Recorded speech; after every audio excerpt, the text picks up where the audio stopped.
गुरुर्ब्रह्मा गुरुर्विष्णु गुरुर्देव महेश्वरा गुरु साक्षात् परब्रह्म तस्मै श्री गुरुवे नमः।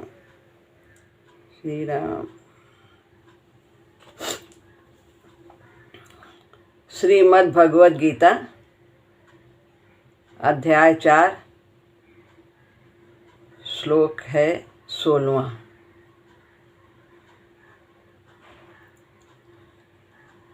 किम कर्मेति कवयोऽप्यत्र मोहितः तत्ते कर्म प्रवक्ष्यामि यज् ज्ञात्वा मोक्ष्यसे शुभात्।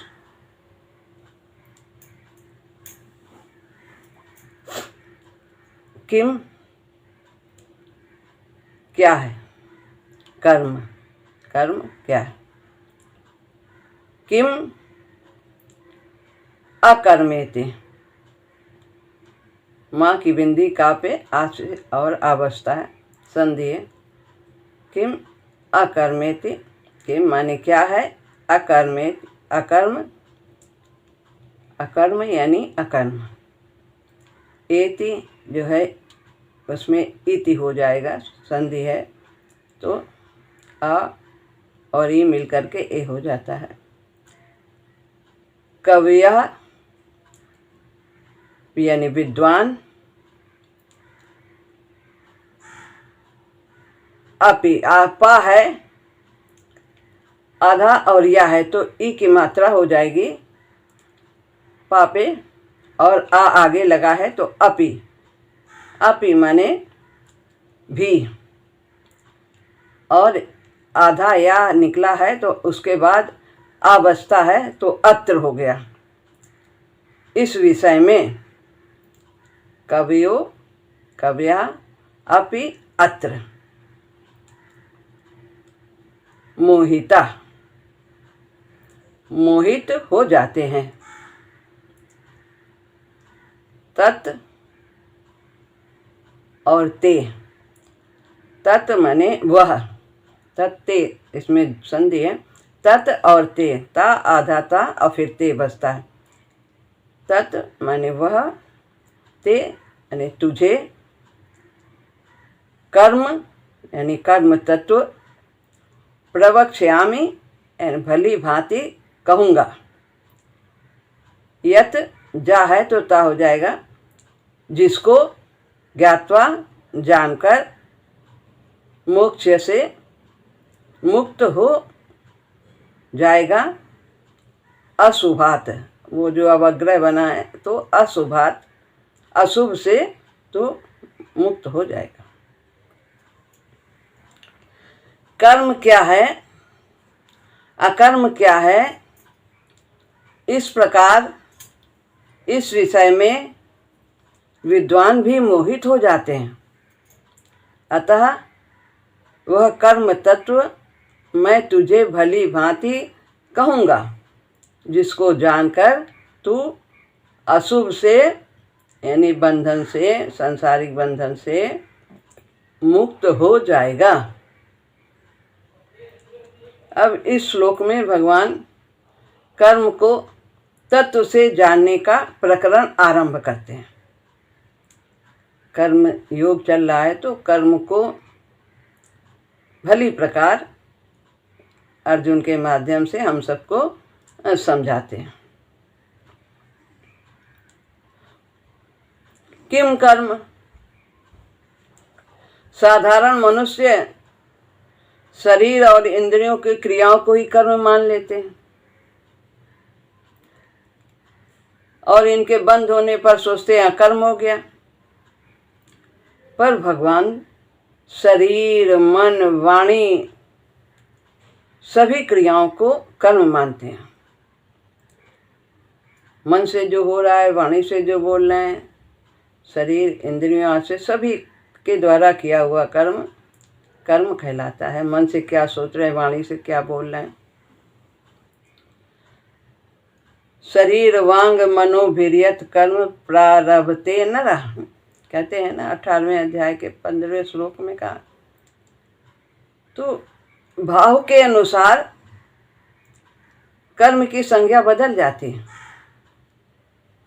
सात्विक कर्म देखने में लगेगा, लेकिन अगर हमारा भाव राजस है, कामना है, तो वो राजस हो जाएगा। देखने में यज्ञ तपाति दान लगेगा कि हमने ये किया, लेकिन अगर भाव कामना का है, मांगने का है संसारिक वस्तुओं को, तो वो सात्विक दिखने पर भी वो राजस हो जाएगा। और अगर किसी का हम हित करना चाहते हैं यज्ञ आदि तप के द्वारा, तो वह अगर किसी को हम नुकसान पहुंचाते हैं, अहित करना चाहते हैं, तो वो देखने में सात्विक होने पर भी वो तामसी हो जाएगा।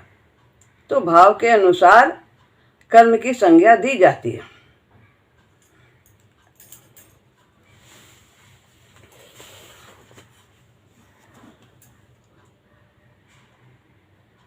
किम कर्म किम अकर्मेति। कर्म क्या है बताया है कि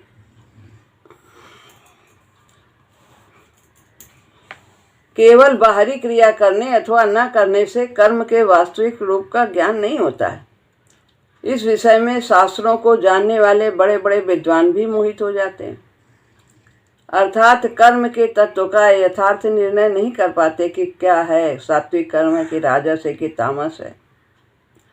जिस क्रिया को वे कर्म मानते हैं वो कर्म भी हो सकता है और अकर्म भी हो सकता है और विकर्म भी हो सकता है। 3 हैं कर्म के भेद,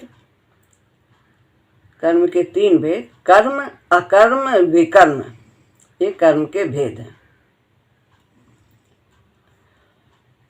कर्ता के भाव के अनुसार कर्म का स्वरूप बदल जाता है। इसलिए भगवान यहाँ कहते हैं वास्तव में कर्म क्या है, वो क्यों बांधता है और कैसे बांधता है, और हम इससे किस तरह से मुक्त हो सकते हैं, इन सब का विवेचन मैं तुझे भली भांति बताऊंगा। जिसको जान करके उसी तरह से तू कर्म करने पर बंधन से मुक्त हो जाएगा।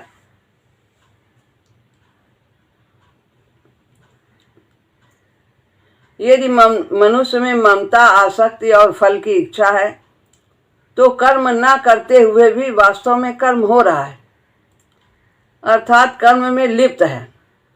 परंतु यदि ममता, आसक्ति और फल की इच्छा नहीं है और वो कर्म कर रहा है तो वो कर्म अकर्म बन जाता है। यदि वो नहीं करते हुए भी उसमें ममता, आसक्ति है, आराम कर रहे हैं, अरे क्या शरीर को आराम मिला, लेटे हैं, कुछ नहीं कर रहे हैं, कितना अच्छा लग रहा, तो ये कर्म हो रहा। और सब कुछ करते हुए भी यदि उसमें आसक्ति नहीं है, पहले हमारे अंदर कामना होती है, फिर उसको पाने की इच्छा होती है, तो आसक्ति कब मिल जाए कब मिल जाए, और फिर जब वो मिल जाता है तो फिर ममता हो जाती उस चीज़ से, मेरा है, बना रहे और बना रहे। तो इस तरह से ये कामना, आसक्ति, ममता, यही सब बांधने वाले हैं। चिंतन भगवान का नहीं होता है, फिर विषयों का चिंतन होता है।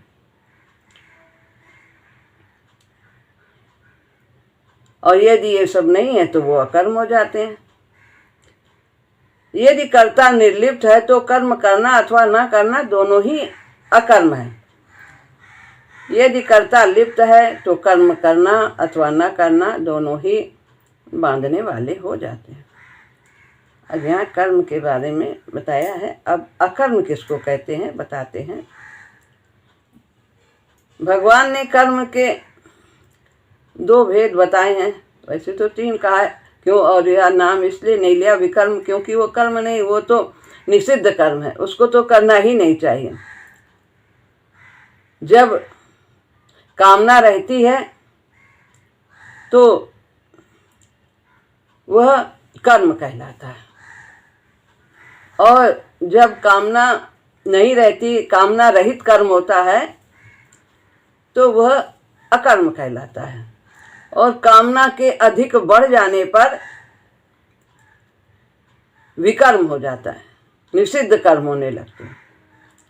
तो दो बातें इसलिए कहें कि जब कामना है तो कर्म कहलाते हैं, और जब कामना नहीं है तो अकर्म कहलाते। कामना, ममता, आसक्ति ये नहीं है, तो फिर जब ये नहीं है तो फिर विकर्म होगा ही नहीं। इसलिए विकर्म की बात नहीं है, क्योंकि जब कामना ही नहीं है कोई चीज़ की, अकर्म हो गया, तो फिर व्यक्ति विकर्म नहीं करेगा, निषिद्ध कर्म नहीं करेगा।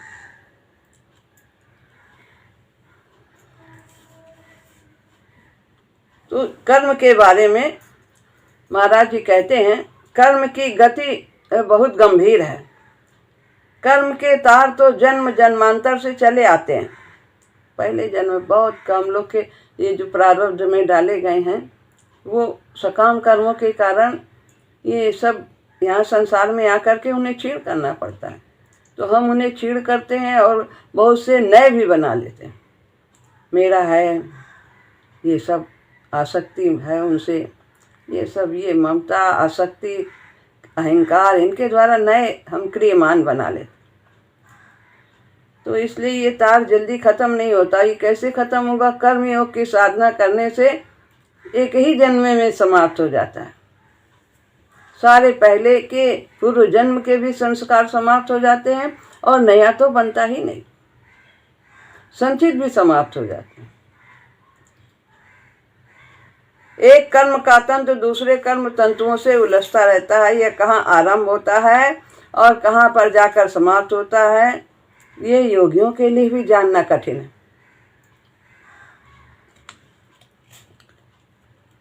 तो जन्म मरण की सीमाओं को पार करता हुआ कभी सामने आकर और कभी पीछे से जाकर यह विचित्र रूप से प्रभावित करता है। अब कर्म के लिए महाराज जी ने कई बातें बताई हैं। कर्म की क्या गति है, किस प्रकार से ये कर्म करता है। कर्म का पहली बात है, कर्म का संस्कार आगे के लिए प्रवृत्ति बनता है।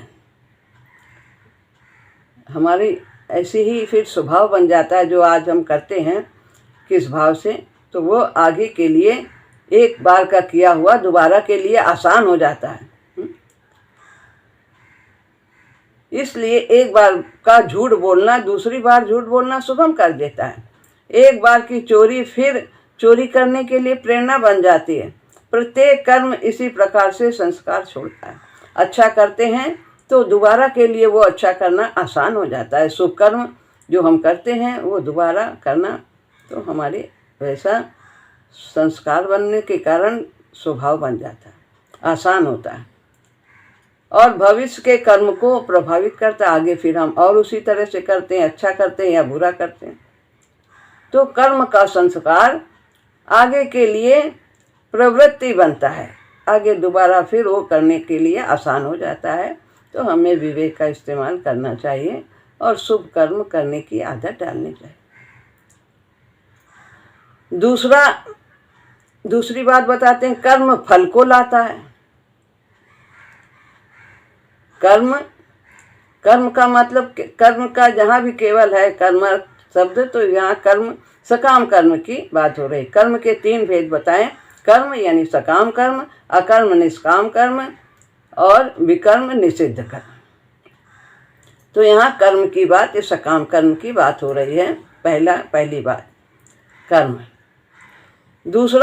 दूसरी बात बताते हैं कि कर्म फल को लाता है।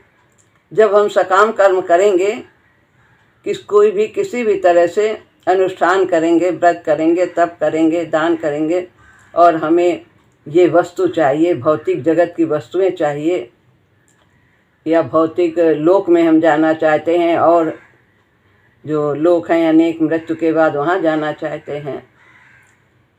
ये सब ब्रह्मा तक के लोग भौतिक लोग कहे जाते हैं, ये सब अंत वाले हैं।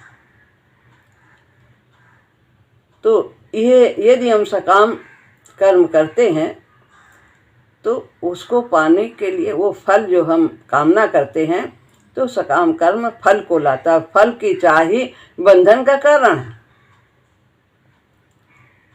जैसे बोया हुआ बीज अनुकूल ऋतु आदि पाकर अंकुरित होता है और कालांतर में पुष्पित फलित होता है, फल लगते हैं, ऐसे ही कर्म के द्वारा प्रकट होने वाली शक्ति फल लाती है। जो हम सकाम कर्म करते हैं तो फल उसकी अनिवार्य आवश्यकता है। प्रत्येक कर्म प्रकृति के संतुलन में एक विक्षेप होता है। जो हम सकाम कर्म करते हैं वह प्रकृति में हलचल, असमानता ला देती है।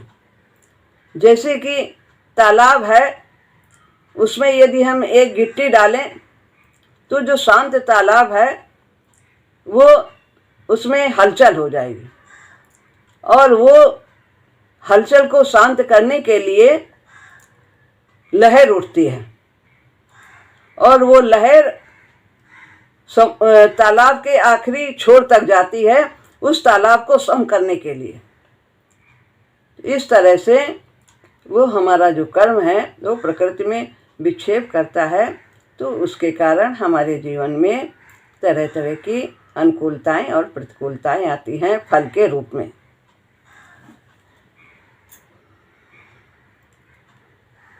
हमसे प्रारंभ की गति की प्रतिक्रिया हम तक ही पहुंचती ही है। भले ही हमने शुरू किया है जो वो वापस हमारे पास आएगा ही आएगा यदि हम कर्म करते हैं, सकाम कर्म होता है। भले ही कितने समय के उपरांत पहुंचे, हमारे भीतर तभी साम्य होगा। जो हमारे अंदर विक्षेप हुआ है सकामता के कारण, तो उसको प्रभु तो शांत करेंगे, प्रकृति जरूर शांत करेगी। तो उसके द्वारा उसको किस प्रकार से शांत करेंगे? अनुकूलता आएगी, प्रतिकूलता आएगी, उससे सुख होगा, उससे दुख होगा, और हम अनुभव प्राप्त करेंगे। फिर उससे हमारा ज्ञान बढ़ेगा कि ये करने से क्या हुआ, वो करने से क्या हुआ। तो दूसरी बात है कि कर्म फल को लाता है। जब हम सकाम कर्म करेंगे फल कहाँ मिलेगा? वो यहीं मिलेगा। यहीं किया है तो यहीं मिलेगा। संसार में आना होगा। तीसरी बात, कर्म व्यक्तियों को परस्पर बांधता है। लेना देना शुरू हो जाता है। हमने तुम्हारे लिए किया, तुम हमारे लिए करो। अदले की बदले की भावना रहती है। आपस में लेने देने होने लगते हैं। राग द्वेष के रसों से हम बन जाते हैं। जिसने किया उसके प्रति राग हो जाता है, जो हमारे लिए अच्छा करता है। नहीं किया है तो द्वेष हो जाता है, हमने किया उसने क्यों नहीं किया। इसके द्वारा प्रभावित होकर हम जो कर्म करते हैं वो इन रसों को और मजबूत कर देता है। राग द्वेष से आपस में देनदारियां हो जाती हैं जो चुकानी पड़ती हैं, जिनके लिए हम जन्म जन्मांतर में एक दूसरे के समीप आते रहते हैं। इस प्रकार राग द्वेष जग जाता है और पिछले खाते खुल जाते हैं। हम जानते ही नहीं कि लेना देना आरंभ हो रहा है, कि जो आज हुआ है क्यों हुआ, उसके द्वारा हुआ क्यों हुआ, ये हम नहीं जानते, और हम नया बना लेते हैं। काहू नहीं को सुख दुख कर दाता, निज कृत कर्म भोग सब राता। हमारा ही किया हुआ है जो हमारे सामने आया है, पर हम माध्यम को दोष बना देते हैं। चौथी बात बताते हैं, कर्म के बारे में बता रहे हैं।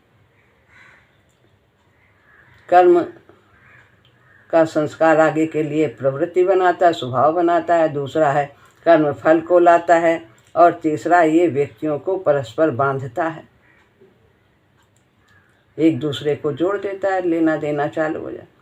और चौथी बात, कर्म और कर्म फल विकास की अनिवार्य आवश्यकता है। जब हम सकाम कर्म करते हैं तो उसका फल हमारे विकास के लिए आवश्यक है, क्योंकि हम उससे अनुभव सीखते हैं। हमारे अंदर आसक्ति है, कामना है, ये सब है, और उसी के कारण हम कामना करते हैं, फल की चाह करते हैं, और फिर उस फल को पा करके हम उससे अनुभव प्राप्त करते हैं। ये विकास हमें कि कैसा काम किया तो उसका क्या फल मिला, सब कुछ होते हुए भी अशांति है। सब कुछ जीवन इसी में बिता दिया कामना करते करते कि अब शांत होगी, अब शांति मिलेगी, लेकिन फिर भी अशांति है। तो राम भगति बिन सुनहु खगेशा, क्या क्या है कि उसको सुख नहीं, जीव को सपने में भी सुख नहीं। तो कर्म फल और कर्म फल विकास की अनिवार्य आवश्यकता है। कर्म फल हमारे कर्मों का फल होते हुए भी हमारे लिए महान शिक्षक का काम करता है। बुराई का क्या प्रभाव होगा, यह हम बुराई करके सीखते हैं। अच्छा करेंगे तो उसका क्या प्रभाव होगा। तो ये विकास के लिए ये हमारे आवश्यकता है। ऐसे ही दया और सहानुभूति के पाठ पढ़े जाते हैं। करके देखें कितनी शांति मिलती। किसी को दे करके देखें, कुछ त्याग करके देखें, प्रेम करके देखें, क्षमा करके देखें, तो कितना आनंद, वास्तविक सुख मिलता है। ऐसे ही समुचित व्यवहार के पाठ पढ़े जाते हैं। यह सारी अनुभूति हमारी चेतना को विकसित करती है। यह बंधन हमें जगाने और मुक्त करने के लिए ही होते हैं। तो कर्म से जिससे हम बंधते हैं कर्म करके, वही कर्म हमें बंधन से मुक्त भी करते हैं। बस तरीका आ जाना चाहिए। वही भगवान यहाँ बता रहे हैं कि हमें किस प्रकार से कर्म करना चाहिए। इतना और जानने को है। पांचवी बात बताते हैं कि कर्म कई स्तरों पर होता है। कई स्तर पर, शरीर के स्तर पर, प्राण के स्तर पर, मन के स्तर पर, वाणी के स्तर पर। ये शरीर से होता है, प्राण से होता है, मन से होता है, बुद्धि से होता है। प्रत्येक स्तर पर गति के अनुकूल संस्कार का निर्माण होता है। विभिन्न स्तरों के संस्कार का क्षय एक बहुत गहरी समस्या है। हमने शरीर से क्षय कर लिया, नहीं किया वो कार्य, लेकिन मन में हो रहा है, वो भी संस्कार बनाता है। बुद्धि में हो रहा, वो भी हम कितने अच्छे हैं, कितने बुद्धिमान हैं, कितने अच्छे हैं। तो मन में सोच रहे हैं अच्छा बुरा, तो ये इसके भी हमें शांत करने पड़ते हैं मन तक, कि हमारे मन में भी किस प्रकार के संस्कार किसी तरह के नहीं बनने चाहिए। सभी स्तरों के शांत कर लिया। शरीर को रोकने से ही नहीं होता, मन भी हमारा शांत होना चाहिए।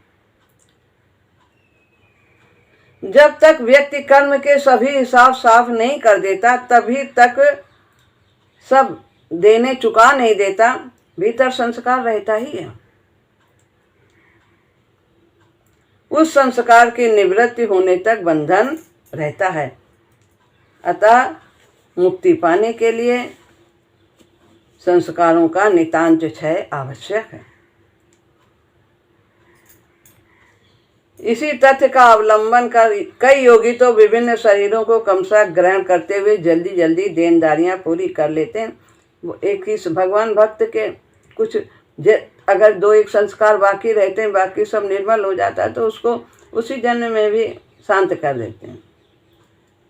ऐसा भी होता है। तो जो महात्मा हैं उनके जल्दी जल्दी एक ही शरीर में कई संस्कार जिनके कारण उनको यहाँ आना होता है, कोई छोटे मोटे संस्कार रह जाते हैं, तो उनको प्रभु जल्दी से शांत कर। यह कुछ कर्म के विषय में सामान्यतया जानने को अब बातें हैं। ये बातें कर्म की 5 बातें बताई हैं भगवान ने, कि ये जो है आगे के लिए प्रवृत्त बनाता है, फल को लाता है, परस्पर में बांधता है, और हमारे कर्म फल इसका जो है विकास की अनिवार्य आवश्यकता है। तो और सभी स्तरों में हमें इसे शांत करना होता है। अकर्म क्या है, अब अकर्म के बारे में बताते हैं। तो ये श्लोक दूसरा है, इसमें आगे पूरा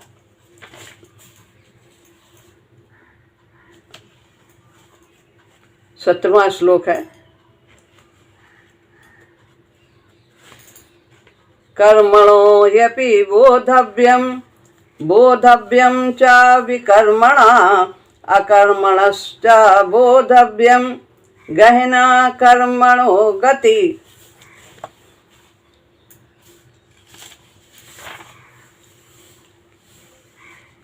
कर्मणो कर्मणा कर्म का ही माने निश्चय ही, अपि माने भी, बोधव्यम जानना चाहिए, और विकर्मणा विकर्म उसका भी, विकर्म का भी हमें तत्व जानना चाहिए। अकर्मणस च बोधव्यम अकर्म की भी गति हमें जाननी चाहिए। गहना कर्मणो गति, और कर्म की गति बहुत ही गंभीर है।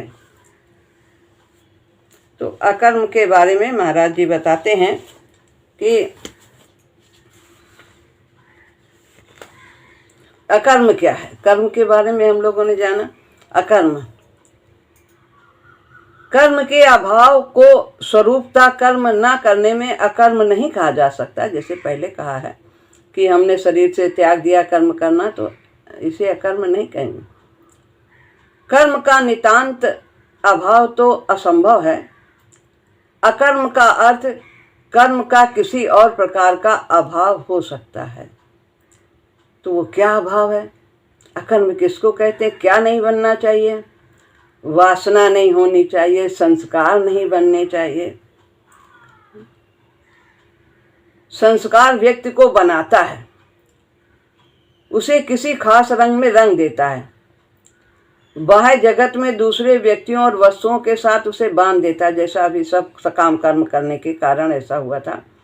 और फल का कारण भी बनता है जो भोगना पड़ता है। और भोगता हुआ व्यक्ति भोग की वासना में फंसता चला जाता, और चाहिए। संस्कार, जब फल की चाह हुई, कामना किया, और फल प्राप्त हुआ, फिर उसको भोग रहे हैं। फिर भोग तो वही अग्नि के समान है, और घी डालो और तेज, जितना भोगोगे उतना ही और उसकी कामना तीव्र होती चली जाती। भोगता हुआ व्यक्ति भोग की वासना में फंसता है, और करता हुआ कर्म की वासना में फंसता है। फल की वासना, भोग मिलेगा और अच्छा मिलेगा, और इस कर्म को और करेंगे, फिर ये फल मिलेगा। कर्म की भी चाह हो जाती है कि इसी तरह से कर्म करना, और हमें यही फल चाहिए। वासना होती है सूक्ष्म रूप से भीतर बस जाने वाली इच्छा। वासना है क्या? कि हमारे अंदर जो बस जाए, ऐसी इच्छा जो प्रकट नहीं, दिखाई नहीं दे रही है, लेकिन अवसर पर वो प्रकट हो जाती, जो हमें अनजाने ही, हम जानते भी नहीं, और वो हमारे कर्म को प्रभावित करती रहती। वो इच्छा पूर्व रूप है वासना। इच्छा प्रकट हो जाती, दिखाई देती, वासना दबी रहती। जो कर्म स्वरूप से तो कर्म हो, पर परिणाम में ये सभी प्रभाव न रखें, वो कर्म होता हुआ भी अकर्म है। यही कि संस्कार न बने और हमारे अंदर वासना न हो उसकी पाने की, पानी पर की लकीर हो जाए हमारे कर्म। जिस कर्म के करने से बंधन नहीं होता, वासना नहीं है, संस्कार नहीं है, वह कर्म अकर्म कहलाता है। तो निष्काम भाव से कर्म करने से हमारे सभी कर्म धीरे धीरे अकर्म बनते चले जाते हैं। और विकर्म को बताया महाराज जी ने। विकर्म में स्वरूप से ही भेद होता है। वो देखने में बुरा तथा अपने लिए या दूसरे के लिए या दोनों के लिए दुख का कारण होता है। निषिद्ध कर्म को ही विकर्म कहते हैं। तो जब हमारे अकर्म हो जाते हैं, कर्म कामना से रहित होते हैं, तो विकर्म फिर नहीं होता। दूसरे को कष्ट व्यक्ति देता ही नहीं, ऐसे कार्य ही नहीं होते उससे। समाज के लिए या दूसरे के लिए या दोनों के लिए ये दुख का कारण होता है। समाज के लिए अहितकर होता है, पतन का कारण होता है। तो ये बताया है। वास्तव में विकर्म की जानकारी भी इतनी सुगम नहीं है जितनी समझी जाती है। कहते हैं महाराज जी, कानून की लाल किताब में तो अनेक बार व्यक्ति धोखा खा जाता है। कर्म के विकर्मत्व अथवा सुकर्मत्व का बोध बिना व्यक्ति की मनोवृत्ति और उसकी परिस्थिति को जाने बिना नहीं होगा। उसके अंदर का क्या भाव है और उसकी क्या परिस्थिति है, मन का भाव। बच्चा वही कार्य करता है छोटा, तो वो उसके अंदर उसको विकर्म नहीं कहते हैं। छोटा बच्चा ना जाने वो पापा की दाढ़ी भी नोच लेगा, कुछ भी कर देता है, ऐसे ऐसे कुछ पैर से लात भी मार देता, चलाता रहता। तो वो विकर्म नहीं है। लेकिन बड़ा वही करेगा तो वह विकर्म हो जाएगा। परिस्थिति भेद से कर्म विकर्म हो जाता है या सुकर्म हो जाता है। युद्ध क्षेत्र में किसी का सिर काटना विकर्म नहीं है, लेकिन ऐसे किसी को लपड़ भी मार देना, किसी को देख लेना घूर करके, ये विकर्म हो जाएगा। भाव हमारे क्या है? उसका देश सेवा का भाव, त्याग का भाव है। अपने प्राणों की बाजी लगा करके वो वहाँ युद्ध में लड़ने गया है और आत्मरक्षा के लिए, देश की रक्षा के लिए उसने किसी को मारा है और शहीद भी हो जाते। तो ये मनोस्थिति और परिस्थिति भेद, इसमें जानकारी इनकी होना बहुत ज़रूरी है कि किस प्रकार से इसने किया।